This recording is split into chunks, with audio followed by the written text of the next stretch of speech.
The crystal tumbler felt heavy in Harrison Shaw's hand as he savored his nightly bourbon, a small reward for closing the $200 million Riverside development deal. The amber liquid caught the dim hallway light as he passed his daughter's bedroom, preparing to share the good news with 17-year-old Lily. But her voice, pitched low and conspiratorial, stopped him cold. "Dad's so stupid, Emma." Lily's words sliced through the mahogany door. "He actually thinks Mom's upset about him traveling so much. Like, hello, Ryan practically lives here during Dad's business trips." Harrison's fingers tightened around the glass. The ice cubes clinked softly, that discordant note in the sudden silence of his world. "I mean, they're not even subtle anymore." Lily giggled, twisting something deep in Harrison's chest. "Mom says once Dad's inheritance clears, we're all moving to Chicago. New life, new start." The bourbon turned bitter on his tongue. Rebecca, his wife of 12 years. The woman he trusted to help raise Lily after Sarah's death. The same woman who'd encouraged him to take more business trips this past year, who insisted he focus on expanding Shaw Development's reach. "Ryan says the timing has to be perfect," Lily continued, her voice dropping lower, taking on an edge of importance that made Harrison lean closer. "Once they have control of Shaw Development, the board won't have a choice about approving the marina project. Not that it matters. The environmental impact study was totally faked anyway." The glass nearly slipped from Harrison's grip. Ryan, not just any Ryan. Ryan Blackwood, the EPA oversight director who had fast-tracked approvals for the marina project. The same man who'd been surprisingly amenable to every modification, every deadline adjustment. Harrison pulled back from the door, his mind racing through every interaction, every meeting. Those convenient inspection schedules, the way Rebecca always seemed to know the status of his projects, the careful questions about his father's health.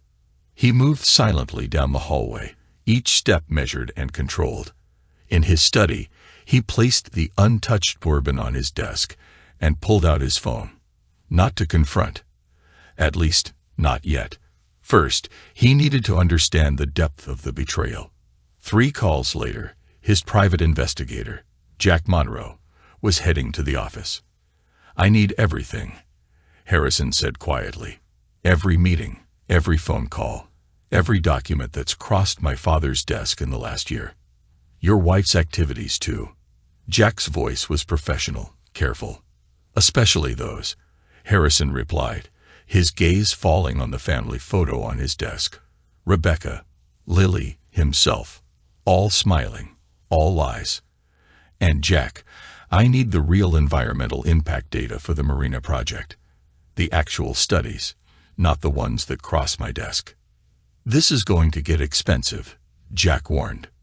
"Money's not an issue," Harrison said, opening his laptop and accessing the offshore accounts he had maintained since Sarah's death.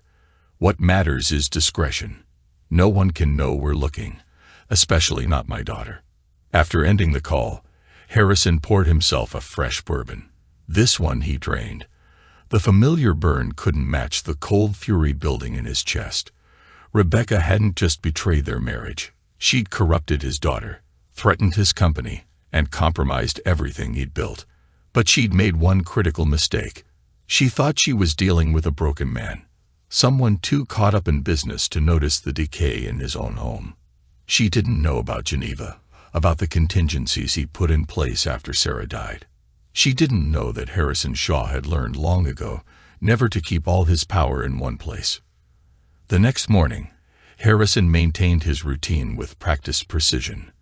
Breakfast with the family, coffee while Rebecca detailed her plans for redecorating the sunroom, a kiss goodbye as he headed to work. Instead, he met Jack in a private room at the Carlton Hotel. "It's worse than you thought," Jack said, spreading photos across the table. "Every business trip you've taken in the past 18 months coincided with EPA inspections at your project sites." Harrison studied the surveillance photos. Rebecca and Ryan entering hotels, restaurants, even his own house. But it was the timestamps that told the real story. These meetings, Harrison tapped one photo. They're all scheduled around board votes or regulatory deadlines. They're organized, Jack confirmed. Your wife didn't stumble into this affair. She chose Ryan Blackwood specifically. Look at these. He laid out more photos. Rebecca at lunch with other EPA officials. Ryan meeting with competitors who'd mysteriously withdrawn their bids on key properties. The marina project isn't their first target, Jack continued. They've done this before. Different cities, different companies. Ryan moves in, finds a vulnerable executive, and Rebecca provides the vulnerability. Harrison's voice remained steady, but his eyes had turned to steel. What about my father? Jack hesitated. That's where it gets interesting. I spoke with his nurse, Maria Torres. Your wife visits every Tuesday afternoon. I know, Harrison said. She brings him magazines, keeps him company. She brings him papers. Jack corrected, legal documents disguised as medical forms. Your father's signature is on transfer authorizations, board resolutions. Harrison's fist came down on the table, the first crack in his composure. He's dying of cancer, and they're using that toe. He stopped, drawing in a deep breath. What's their endgame? Control. Jack pulled out more documents. Once your inheritance clears, you'll own controlling interest in Shaw Development. But these transfers your father's been signing, they're setting up a complex web of shell corporations. On paper, you'll have the power. In reality, Rebecca and Ryan will control everything. Harrison stood, moving to the window. Below, Chicago's business district hummed with activity, oblivious to the betrayal being orchestrated in its midst. And my daughter? He asked, his voice low. She's been their eyes and ears. Every time you've worked from home, every private call, she's been reporting back. Jack's tone softened. Her trust fund isn't just generous, Harrison. It's being managed by one of Ryan's shell companies. Harrison's reflection in the window showed no emotion, but his words carried deadly weight. They've turned my child into a spy. There's one more thing, Jack said, pulling out a final folder. Your first wife's accident. I found some irregularities in the original investigation. Harrison turned slowly. Sarah's death wasn't random. I need more time to confirm, but Jack's phone buzzed. He checked it, frowning. Your wife just accessed your father's medical records. She's moving faster than we expected. No, Harrison said quietly. She's moving exactly as I need her to. He pulled out his phone, dialing a number from memory. Thomas, it's Harrison Shaw. I need to see my father's lawyer tonight. The law offices of Brandenburg and Associates cast long shadows in the Chicago twilight. Harrison sat across from Gerald Brandenburg, his father's lawyer of 30 years, watching as the older man reviewed the documents Jack had provided. This is... Gerald removed his glasses, rubbing his eyes. Harrison, this is systematic corporate theft. These medical forms your father signed.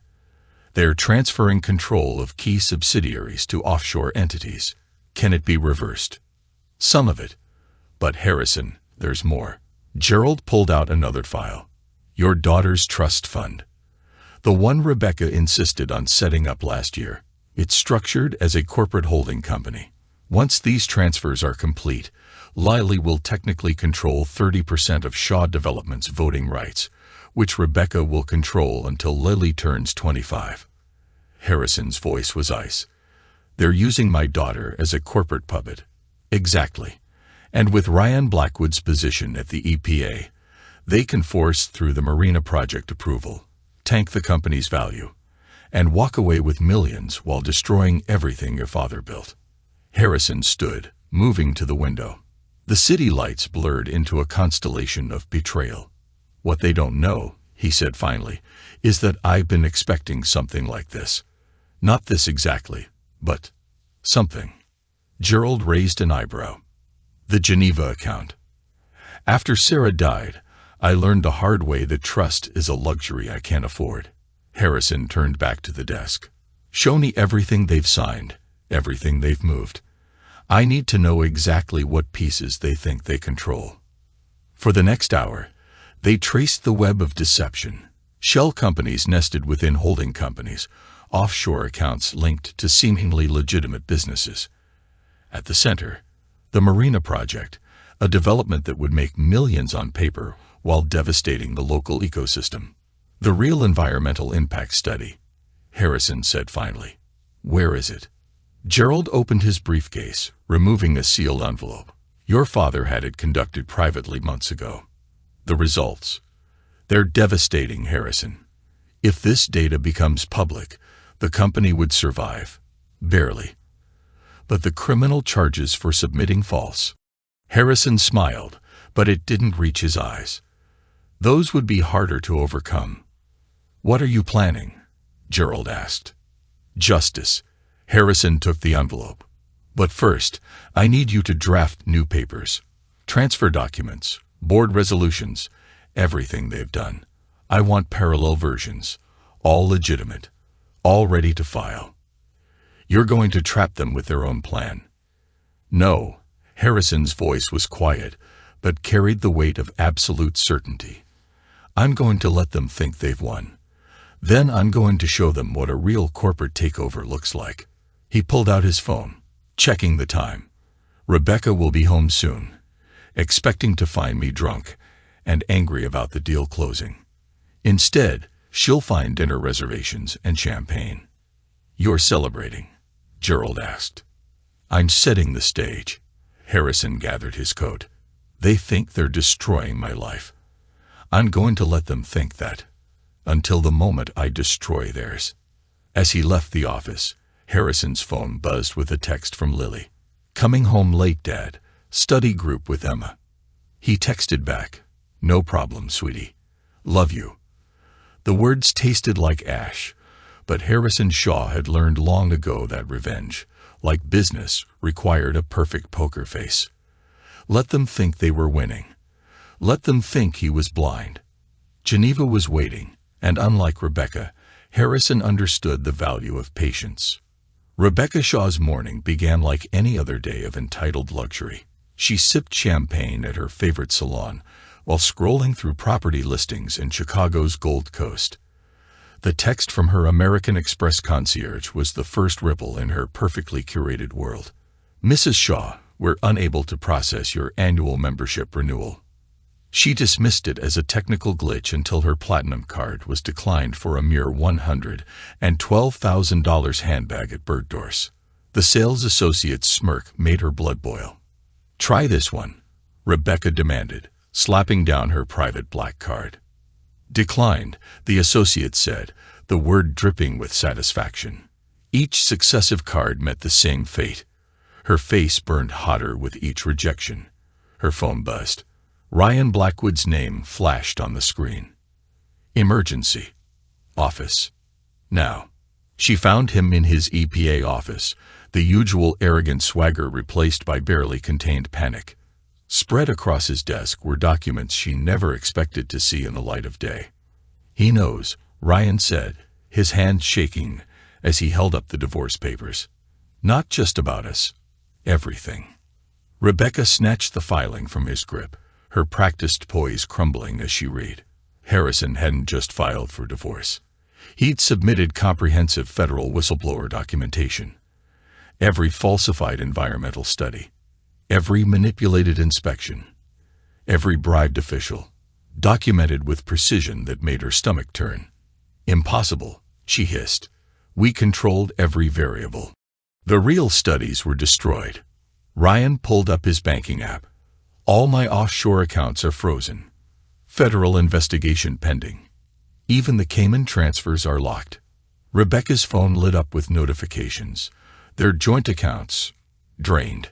Her private accounts, frozen. But it was the alert from her daughter's trust fund that made her manicured nails dig into her palms. All holdings converted to Shaw Development shares. That son of a, she snarled. He's turned everything into worthless paper. Once this environmental data goes public, we'll be ruined. Ryan nodded grimly. And that's if we avoid prison.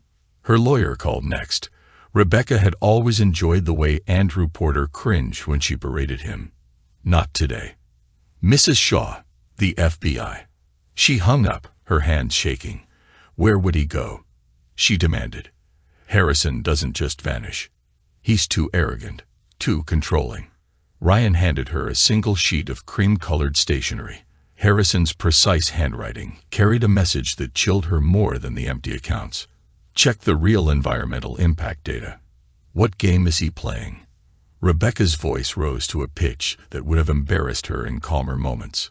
No game, Ryan said, his face ashen. This morning's mail brought subpoenas for every project I've overseen in the last 5 years.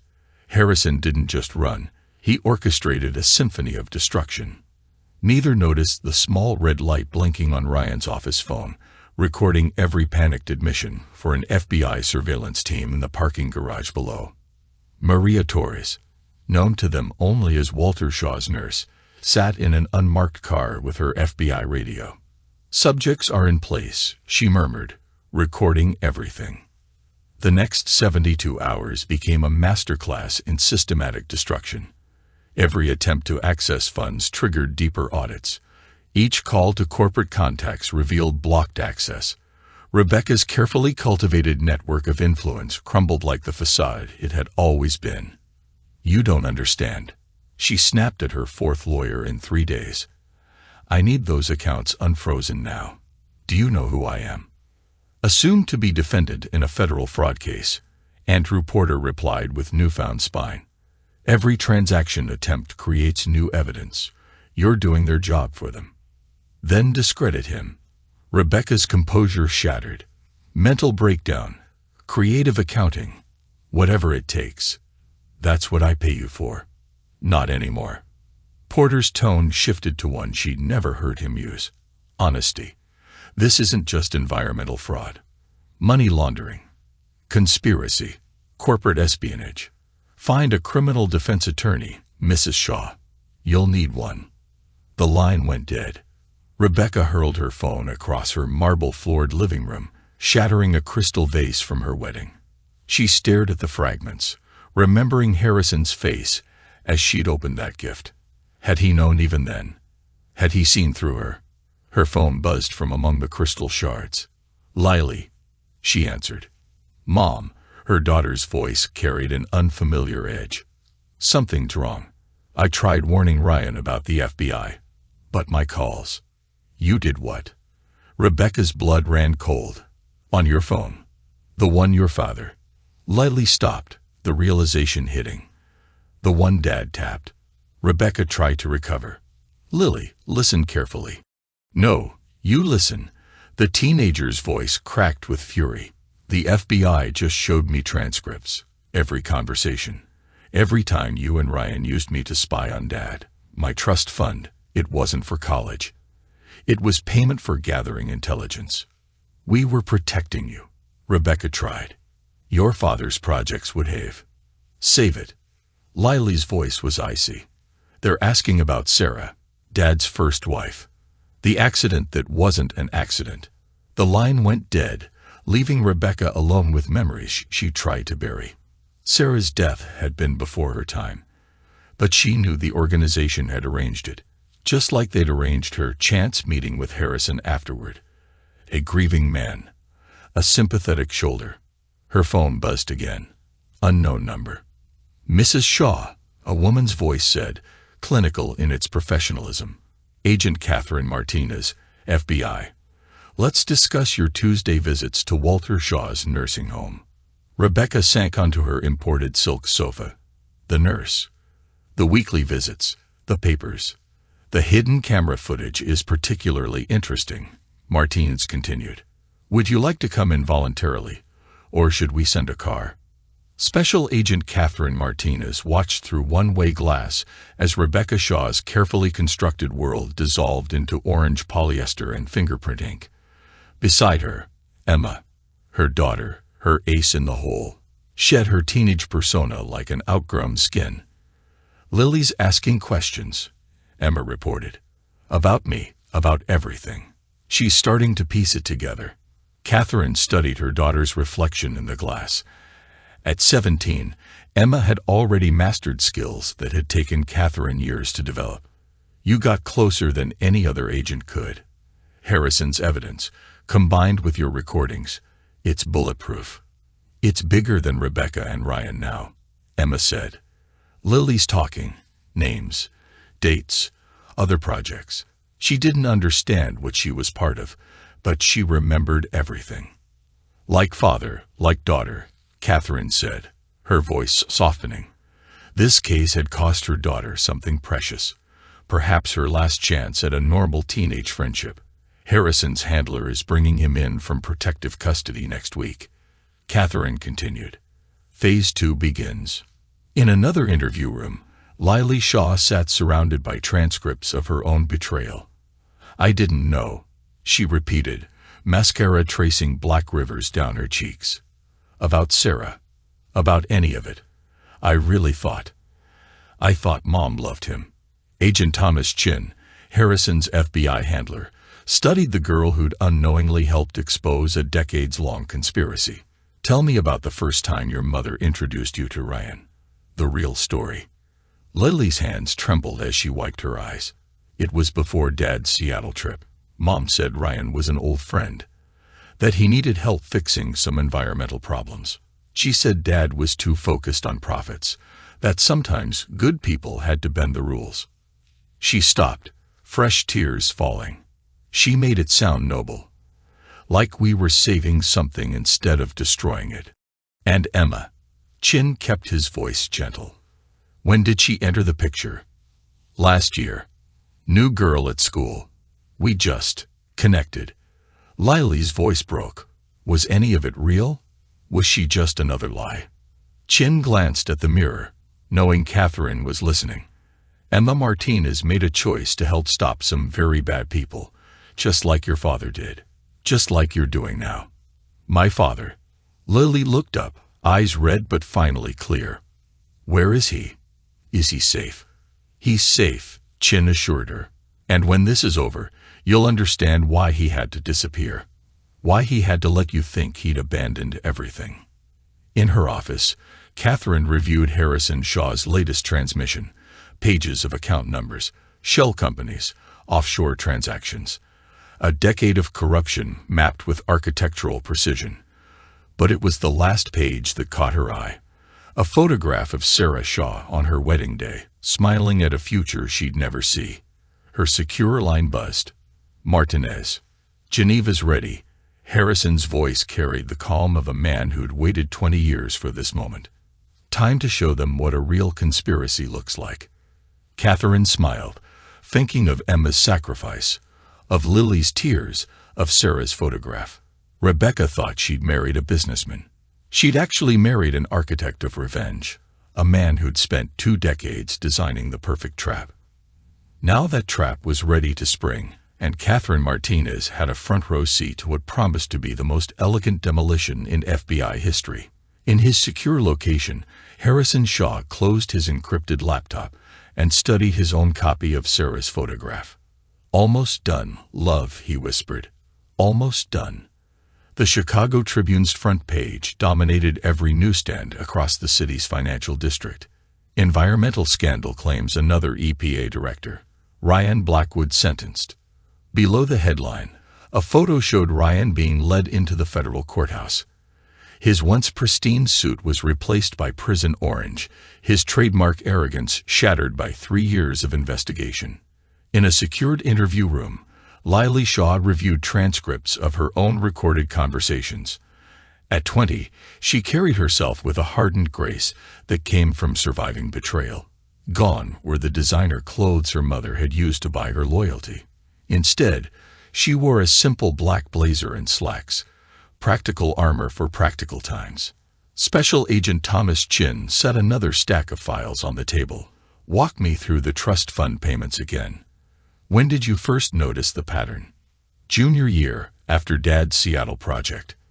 Lily's fingers traced the deposit records. $10,000 appeared after I told Mom about his private calls. $20,000 after I forwarded his emails. She shook her head bitterly. She called them performance bonuses for helping protect the environment. Chin nodded, opening a folder filled with surveillance photos. Your mother was systematic.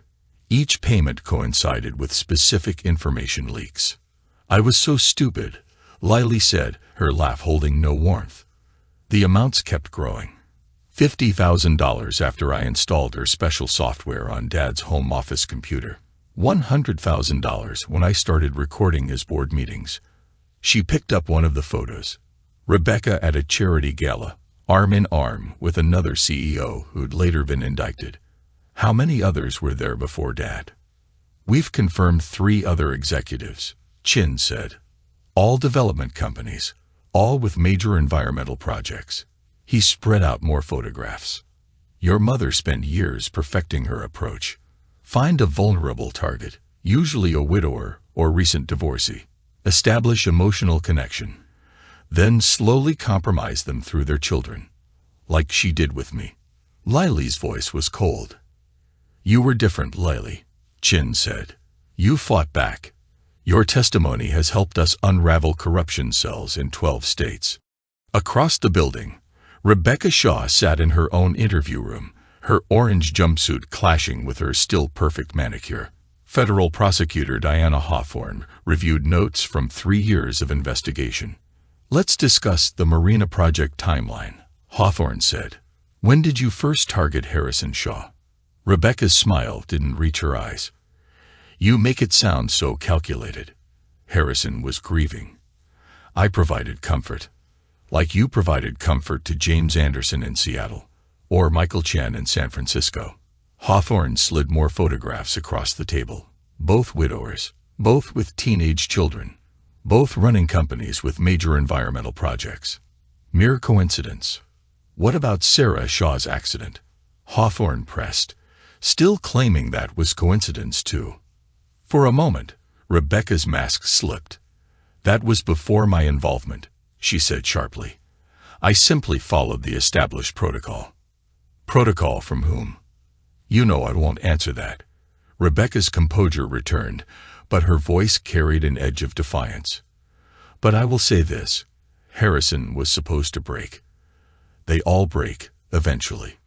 Instead, she gestured to her prison uniform. Well, you can see how that turned out. A commotion erupted in the hallway. Ryan Blackwood, being escorted to his sentencing hearing, caught sight of Rebecca through the door's window. His face contorted with rage. You promised me protection, he shouted, struggling against his guards. You said the offshore accounts were untraceable. Mr. Blackwood, his lawyer attempted to intervene. She planned everything. Ryan bellowed, his voice cracking with desperation. The fake studies, the bribes, Sarah Shaw's death. It was all Rebecca. She's been running this operation for years. As the guards dragged him away, Rebecca's carefully constructed defense crumbled under the weight of Ryan's desperate accusations. On the private banking floor of Credit Suisse, everything exuded old-world discretion, from its mahogany panels to the hushed conversations in multiple languages. Harrison Shaw sat across from Anton Mueller, the bank's chief of private client services, watching as a vault sealed for 2 decades was finally opened. The documents remain exactly as you left them, Mr. Shaw, Mueller said, placing a weathered leather portfolio on the desk. Though the FBI's authentication request was unusual. Special Agent Catherine Martinez observed as Harrison opened the portfolio. Inside lay the fruits of 20 years of patience, photographs, account ledgers, trading records, a meticulously documented trail of corruption. But the true prize was a single USB drive containing every original environmental impact study his father had commissioned. Walter Shaw was thorough, Martins noted, examining a particularly detailed series of photographs showing Rebecca meeting with known environmental crime figures. He tracked them for years, Harrison said. His voice carried no emotion as he sorted through 2 decades of evidence. He knew they'd try again after Sarah. He just needed someone they'd underestimate. So he let them send Rebecca, knowing I'd already established the Geneva account. Knowing I recognized their pattern when it emerged. He allowed himself a small, grim smile. They thought they were corrupting another grieving executive. They didn't realize they were walking into a 20-year trap. The evidence from Geneva went far beyond Rebecca and Ryan. It exposed a network of corrupt officials spanning multiple agencies, compromised environmental projects across 3 continents, and a web of shell companies that made the Marina project look like a high school science experiment. "This is just the beginning," Martins said, reviewing account numbers that led to more prominent names. "With these records, we can track the money all the way to the top." "That was always the plan," Harrison said, closing the portfolio. "My father knew direct confrontation would fail. They killed Sarah for far less evidence than this. He needed someone on the inside, someone they thought they could control." "And they chose you," Martinez said. "They chose poorly." The federal courthouse buzzed with tension as Rebecca Shaw's sentencing approached. 3 years of investigations had exposed corruption at every level of environmental oversight, but today justice would finally catch up with its architect. Judge Eleanor Martinez studied the pre-sentencing report, her expression growing darker with each page. Before pronouncing sentence, the judge said, her voice firm, "Several matters must be addressed." She fixed Rebecca with a steely gaze. The death of Sarah Shaw was not an accident. Evidence gathered by Walter Shaw and later compiled by Harrison Shaw proved conclusively that it was orchestrated by the defendant's organization. Mrs. Shaw was targeted after discovering fraudulent environmental impact studies, the same pattern of corruption this court has spent 3 years unraveling. Rebecca's face remained impassive, but her knuckles whitened as she gripped the defense table. Furthermore, the judge continued, the defendant's subsequent marriage to Harrison Shaw was not coincidence, but calculation. The court has reviewed evidence showing a systematic pattern of targeting bereaved executives through their children, using family connections to facilitate environmental crimes. In the gallery, Lily watched her mother's mask finally crack. Every bedtime story, every shopping trip, every moment of supposed maternal love, all exposed as tactical moves in a decades-long con. The cooperation of Emma Martinez provided crucial documentation of the defendant's methods. Judge Martinez noted, the recorded conversations between Ms. Shaw and Ms. Martinez revealed not just individual crimes, but an entire methodology of corruption. Lily glanced at Emma, seated with Catherine across the courtroom. Their friendship had survived the truth, perhaps because Emma's initial deception had led to something genuine. This court views the defendant's actions as representing the worst form of environmental crime, the judge declared, using family bonds to facilitate corporate fraud, manipulating a child into betraying her own father, participating in a conspiracy that resulted in Sarah Shaw's death. The damage to both the environment and human lives is incalculable. The sentence fell like a hammer, 30 years without parole, complete asset forfeiture, and restitution exceeding $50 million. As Rebecca was led away, Harrison entered silently through a side door. He hadn't attended the trial, hadn't given her the satisfaction of seeing him testify. But this moment, this final confirmation that justice transcended generations, he needed to witness. Their eyes met briefly. Rebecca saw not the vulnerable widower she had targeted, but an architect of vengeance who had spent 20 years ensuring her destruction. Harrison saw not his wife of 12 years, but a trap that had finally snapped shut on its maker. Later, in his restored office at Shaw Developments, Harrison arranged 3 photographs on his wall. Sarah, smiling on their wedding day. His father, whose patient accumulation of evidence had made justice possible. And a new addition, Lily and Emma at their college graduation. Proof that truth could forge stronger bonds than deception. Between them, he placed the original environmental impact study from Geneva. A reminder that some legacies are measured not in profit margins, but in debts finally paid. A knock at his door preceded Lily's entrance. "Dad, the FBI's task force wants to brief us. They've identified 3 more firms with suspicious environmental studies." Harrison turned to his daughter, seeing in her face the strength that had emerged from betrayal. "You're still working with them." "Emma and I both are," Lily replied. "Someone has to protect the next family they target." Lily moved to stand beside him. studying the photographs. I understand now. Grandpa kept gathering evidence, even when he couldn't use it. Why you waited so long to spring the trap? Justice requires patience, Harrison said, and strength to see it through. Like you had. Like we all did. Outside his office window, Chicago's skyline reached toward the future. Somewhere in those towers, other corrupt networks were already moving to fill the void left by Rebecca's organization. But they'd find a different landscape now. One where truth had proven stronger than greed, and justice no longer required a grieving man's lifelong vengeance to prevail. The real environmental impact study remained in Geneva, proof that some victories aren't measured in stock prices or profit margins, but in the simple triumph of right over wrong, of patience over corruption, of truth over the most elaborate lies.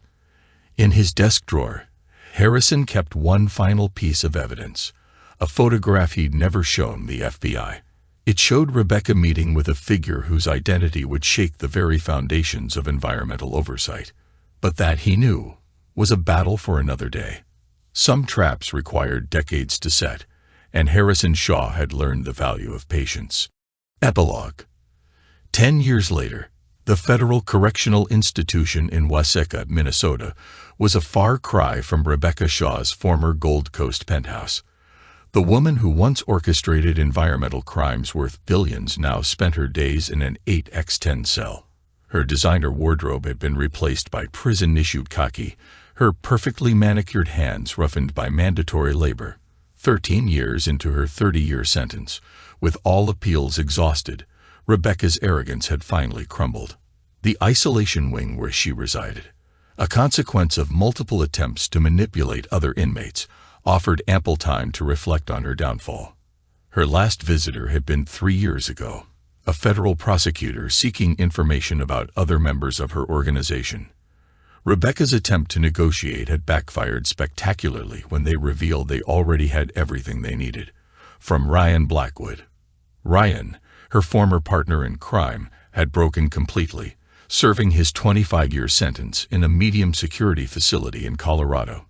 He turned state's evidence against everyone he'd ever worked with. His cooperation had helped unravel corruption cases in 14 states, though it hadn't reduced his own sentence. The last Rebecca had heard, Ryan spent his days in protective custody, jumping at shadows, convinced that former associates would eventually reach him. His fears weren't entirely unfounded. 3 other members of their former network had met suspicious ends in various prisons across the country. Meanwhile, Shaw Developments had not only survived but thrived. Harrison's exposure of the corruption ring had ironically positioned the company as a leader in environmental compliance. Under his leadership, they pioneered a transparent approach to development that set new industry standards. The Chicago Business Journal's latest profile of Harrison Shaw painted a picture of redemption and innovation. The article sat on Rebecca's metal desk, its headline a daily reminder of her failure. Shaw Developments leads Green Revolution. CEO Harrison Shaw receives Presidential Environmental Award. The photo showed Harrison at the White House ceremony. Distinguished in his 50s, still handsome, but harder somehow.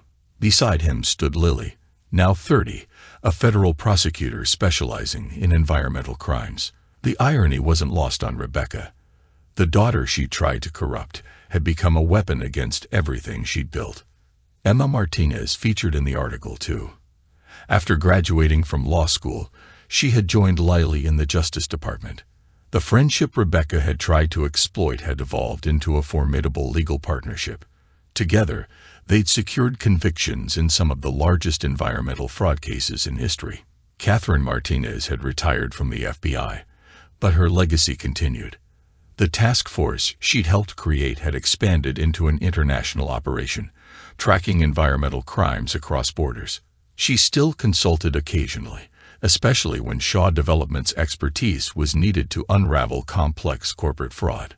The old nurse Maria Torres, the undercover agent who documented Rebecca's manipulation of Walter Shaw, had received a commendation for her role in the investigation.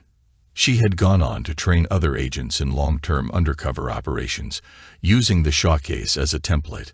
Walter Shaw hadn't lived to see Rebecca's sentencing, but his foresight had changed environmental law enforcement forever. The evidence he'd accumulated, combined with Harrison's strategic patience, had exposed corruption at every level of regulatory oversight. The file Harrison had kept in Geneva didn't just end Rebecca's organization. It sparked investigations that reached into corporate boardrooms, regulatory agencies, and even Congress.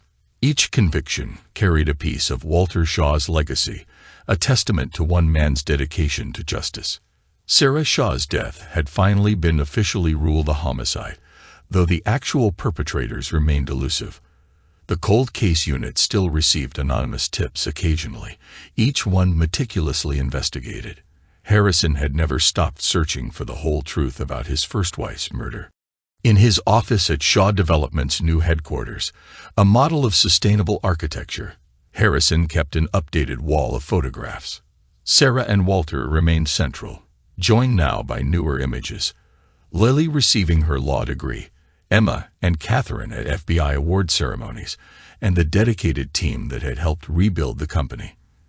The original environmental impact study from Geneva had been donated to a law school's environmental crimes division, used to train future prosecutors in detecting corporate fraud. Its findings had helped establish new standards for environmental review, turning Shaw Development's darkest hour into a catalyst for industry-wide reform.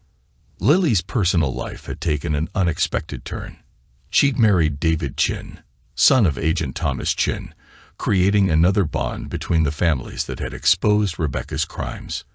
Their 2 children would never know their grandmother, except as a cautionary tale about greed and betrayal.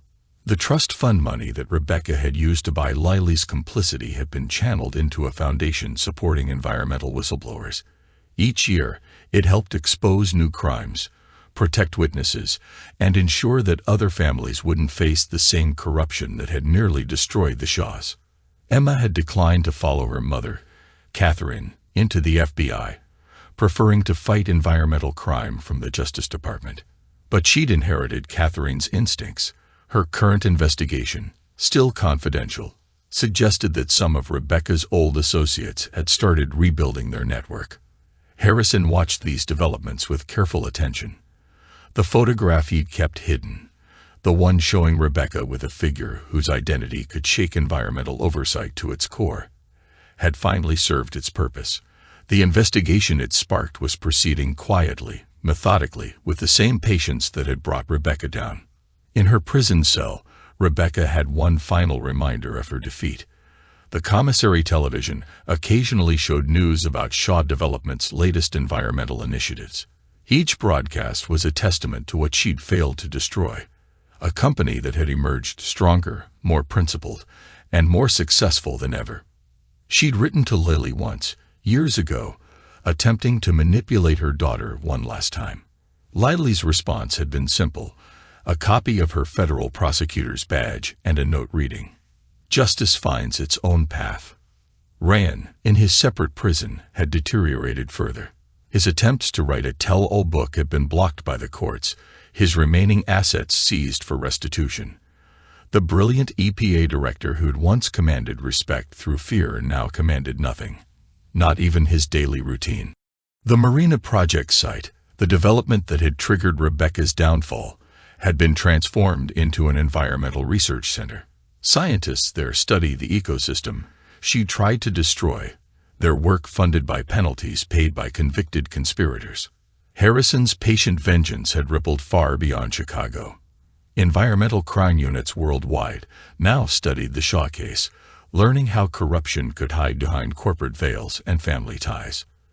Rebecca's methodology had become a textbook example of how not to succeed in corporate crime. The scale of justice that Walter Shaw had first set in motion had finally balanced. His son had transformed a personal vendetta into systemic change. His granddaughter prosecuted crimes he'd first documented. And somewhere in Geneva, in a quiet bank vault, other evidence waited, proof that some legacies of justice spanned generations. Rebecca had one final decade to serve, assuming good behavior, which she'd never managed to maintain. Ryan had 15 years left, his cooperation buying him little mercy from judges who'd seen the full scope of his crimes. Their invisible masters had largely escaped justice, but their power had been broken. And in his office, overlooking a cleaner, more vigilant Chicago, Harrison Shaw kept planning, kept watching, kept building. The photograph in his desk suggested there was more work to be done. But he had learned from his father that justice requires patience, and from Sarah, that some debts demand a lifetime to repay. The environmental impact study in Geneva had started it all. But it was the impact of truth, slow-moving but unstoppable, that had finally written an ending even Rebecca couldn't corrupt.